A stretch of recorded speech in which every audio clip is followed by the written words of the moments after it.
의대 가는 아이들이 여름방학 중에 꼭 만들어야 할 4가지 성공습관.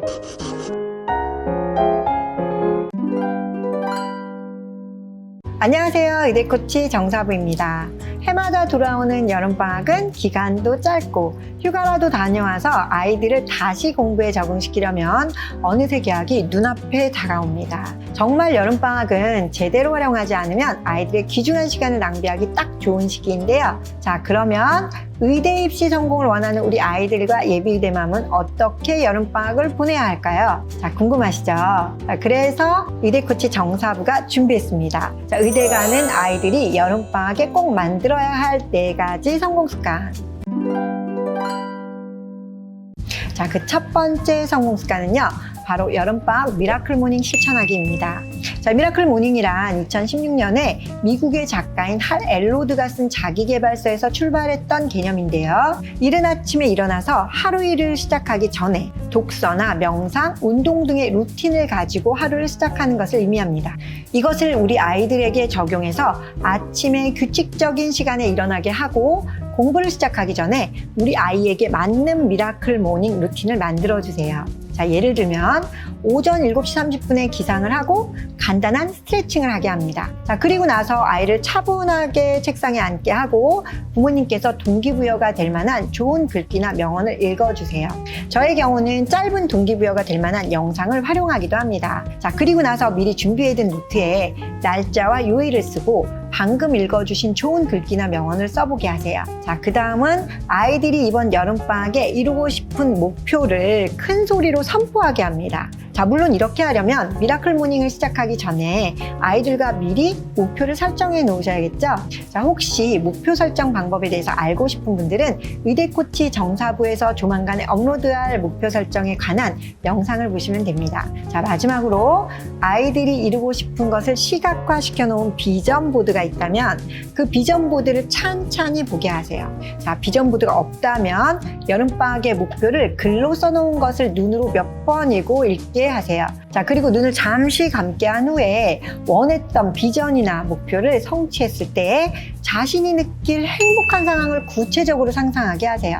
자, 비전보드 만드는 방법은 저의 다른 영상 중에 사명서와 비전보드 만들기 편에 자세히 설명해 놨으니까 그 영상을 참고해 주시면 되고요. 자, 이것이 여름방학 미라클 모닝 루틴의 예인데요. 좀 복잡하신가요? 자, 예를 든 거니까 꼭 이대로 하지 않으셔도 되고요. 여름방학 미라클 모닝의 취지는 방학의 규칙적인 생활 습관을 위해서 아침에 일찍 일어나게 하고 일어나서 비몽사몽 공부를 하게 하는 것이 아니라 공부를 하기 전에 규칙적인 루틴을 만들어주기 위함입니다. 자, 그러므로 우리 예비의대맘들께서도 부담 갖지 마시고 일정한 시간에 일어나게 해서 스트레칭 후에 좋은 글귀나 명언으로 하루를 시작하게 해도 훌륭한 여름방학 미라클 모닝이 됩니다. 꼭 실천해보세요. 자, 우리 아이들이 여름방학에 만들어야 할 2번째 성공 습관은요, 하루 스케줄러에 도전하기입니다. 자, 스케줄러를 쓰는 것은 어른들에게도 쉬운 일은 아니죠. 하지만 장기적인 것이 아닌 하루 스케줄러는 도전해볼 만한 방법입니다. 자, 하루 스케줄러를 작성하는 방법은요, 먼저 노트에 고정 시간이라고 쓰고 오늘 가야 할 학원이나 과외 시간 등 꼭 고정된 시간에 참여하는 것들을 쭉 적어봅니다. 자, 그리고 그 밑에는 의식주 생활 시간이라고 쓰고 식사, 세면 시간, 취침 시간 등 의식주에 필요한 생활 시간도 적어봅니다. 자, 이렇게 고정 시간과 의식주 생활 시간을 제외한 나머지 시간들이 바로 자기 공부를 할 수 있는 자기주도 시간인데요.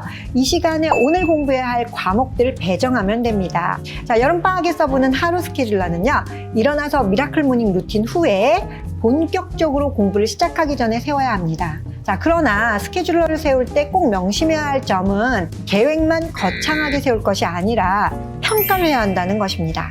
플래너를 쓸 때 대부분 실패하는 원인이 바로 평가하지 않기 때문입니다. 자, 계획을 잘 지켰냐 안 지켰냐의 문제도 중요하지만 지키지 못했을 때 그 이유를 구체적으로 기록하고 몇 %만큼 그 계획을 실행했는지 스스로 평가하고 반성했다면 지킨 플래너로 간주합니다. 자, 공부를 시작하기 전에 계획을 기록하고 공부를 마치고 제대로 평가해보는 것만으로도 성공한 플래너가 됩니다. 자, 이 내용들은 모두 제가 쓴 66 코칭 플래너에 나오는 내용인데요. 성공하는 플래너 쓰기에 대해서 더 자세히 알고 싶으시다면 앞으로 의대코치 정사부 채널에서 플래너 관련 영상을 더 자세하게 제작해서 올려드리겠습니다. 자, 우리 아이들이 여름방학에 만들어야 할 세 번째 성공 습관은요, 방학 중에 인강 듣고 정리하기입니다. 자, 이때 꼭 정리해야 할 과목으로는 다음 학기 과학, 사회, 국어 과목 등인데요. 이 과목들은 자기 스스로 공부하며 익히는 과목들이기 때문에 방학 중에 혼자서 공부하며 정리하는 습관을 만들어줘야 합니다. 제가 학부모님들께 이런 말씀을 드리면 가끔 어떤 학부모님들께서는 사부님, 제 아이는 화학2에 화학 올림피아드 장려상까지 받았는데요. 방학 때 꼭 다음 학기 과학인강을 들어야 하나요? 라고 말씀하시는데요. 네, 꼭 듣고 정리하게 해야 합니다. 자, 의대를 목표로 하는 최상위권일수록 철저히 자기 언행을 스스로 다지면서 빈틈없게 만들어야 합니다. 자, 그리고 중등학생이라면 더더욱이 다음 학기 시험 대비를 그 전 방학부터 준비하는 연습을 시켜야 고등학교 내신에서도 실수 없이 1등급을 받을 수 있습니다. 자, 그러면 여름방학 중에 인강을 100% 활용하려면 어떻게 해야 할까요? 자, 우선 들어야 할 인강을 결정합니다. 자, 여러 가지 인강이 있지만 강남 인강의 경우에는 가격도 부담이 없고 과학의 하이탑 강의도 있기 때문에 이용해 보시면 좋을 듯 합니다. 자, 들을 인강을 결정하셨으면 그 다음에 인강 체크리스트를 만들어 보세요. 자, 인강 체크리스트는 A4 용지에 여러 개의 칸을 만들고 첫 번째 칸에는 인강 수업 날짜, 두 번째는 인강 목차를 쭉 적게 하시고요. 세 번째는 인강 강의 시간, 그리고 네 번째는 학생이 실제로 노트 정리를 하며 인강을 들은 인강 정리 시간, 마지막으로는 수업 이해도를 퍼센테이지로 표시해서 작성하게 합니다. 자, 인강은 학원에 가는 것처럼 정해진 시간에 규칙적으로 듣게 하시고요. 꼭 체크리스트와 노트 작성을 하게 해야 합니다. 자, 잊지 마세요. 자, 그러면 각 과목별 인강 활용법에 대해서 자세히 살펴보자면 우선 과학의 경우는 방학 중에 하이탑으로 다음 학기 인강을 듣게 하고 노트 정리를 철저하게 합니다. 자, 그리고 하이탑에 있는 내용은 구석에 있는 조그만 글씨라도 한 글자도 빠짐없이 정독하게 하시고요. 문제도 꼼꼼히 풀게 해야 합니다. 자, 그리고 나서 다음 학기 O2 문제집을 풀면서 인강에서 배운 것을 연습하게 해주세요. 자, 여기까지가 방학 동안 인강과 병행해야 할 최상위권 학생들의 과학학습법입니다. 자, 사회 과목의 경우는 인강 선생님들마다 교재가 다르기 때문에 듣고 싶은 인강 선생님의 교재로 노트 정리를 하고 한 끝이라고 하는 교재를 풀어보시면 좋습니다. 자, 물론 아이에게 맞는 더 좋은 교재가 있다면 그것으로 풀리셔도 되고요. 자, 국어의 경우는 아이의 학교 교과서 출판사에 맞는 인강을 찾아 듣게 하시고요. 노트 정리를 하도록 합니다. 자, 그리고 출판사에 맞는 자습서나 문제집을 사주시고 문제를 미리 풀고 갈 수 있도록 해주세요. 자, 이것까지가 방학 중에 인강을 활용하여 다음 학기를 준비하는 방법이고요. 연결해서 학기 중에 해야 할 최상위권 아이들의 학습법도 있지만요. 그것은 다른 영상을 통해서 따로 알려드리도록 하겠습니다. 마지막으로 아이들이 여름방학에 만들어야 할 네 번째 성공 습관은요, 마무리 공부 30분 습관 만들기입니다. 자, 우리 아이들 학교나 학원에 다녀오면 책가방 아무데나 던져놓고 소파나 침대에 들어누워서 핸드폰을 열심히 하거나 엄마와 수다를 떨며 음식을 먹느라 1시간은 그냥 업이 되죠. 자, 이번 여름방학부터는 바꿔주셔야 합니다. 학교나 학원에 다녀오면 간단히 손만 씻고 바로 책상에 앉아 마무리 공부 30분을 하기로 아이와 약속하세요.